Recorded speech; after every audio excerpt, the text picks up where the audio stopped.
नमस्कार मित्रांनो, आज आपण महाराष्ट्र शासनाच्या एका मोठ्या आणि महत्त्वाच्या जी-आरबद्दल माहिती पाहणार आहोत.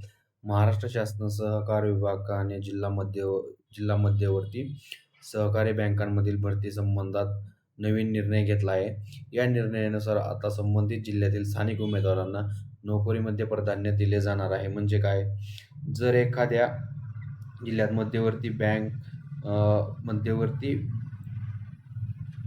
सहकारी बँकेत भरती निघाली तर त्या जिल्ह्यात डोमिसाईल सर्टिफिकेट असलेल्या उमेदवाराला तब्बल 70% जागा राहतील. म्हणजे तो उमेदवार त्या जिल्ह्याचा रहिवासी असेल तर त्याला प्राधान्य दिले जाईल. उर्वरित 30% जागा इतर जिल्ह्यातील उमेदवारांसाठी खुल्या राहतील. म्हणजेच बघा, इतर जिल्ह्यातील 30% उमेदवारासाठी या जागा खुल्या असतील. तर या 30% मध्ये सुद्धा जर त्या उमेदवार नसतील बाहेर जिल्ह्यातील, तर ती 30% जागा सुद्धा ज्या जिल्ह्यासाठी भरती निघाली आहे त्या तेथील मुलांना प्राधान्य दिले जाईल. सरकारचे म्हणणे असे आहे की जिल्हा बँक या स्थानिक पातळीवर काम करतात, त्यामुळे त्या भागातील युवकांना रोजगाराची संधी मिळावी हा निर्णयामागचा उद्देश आहे. तसेच जर स्थानिक उमेदवार उपलब्ध नसतील तर त्या जागा इतर उमेदवारांना देता येणार आहेत.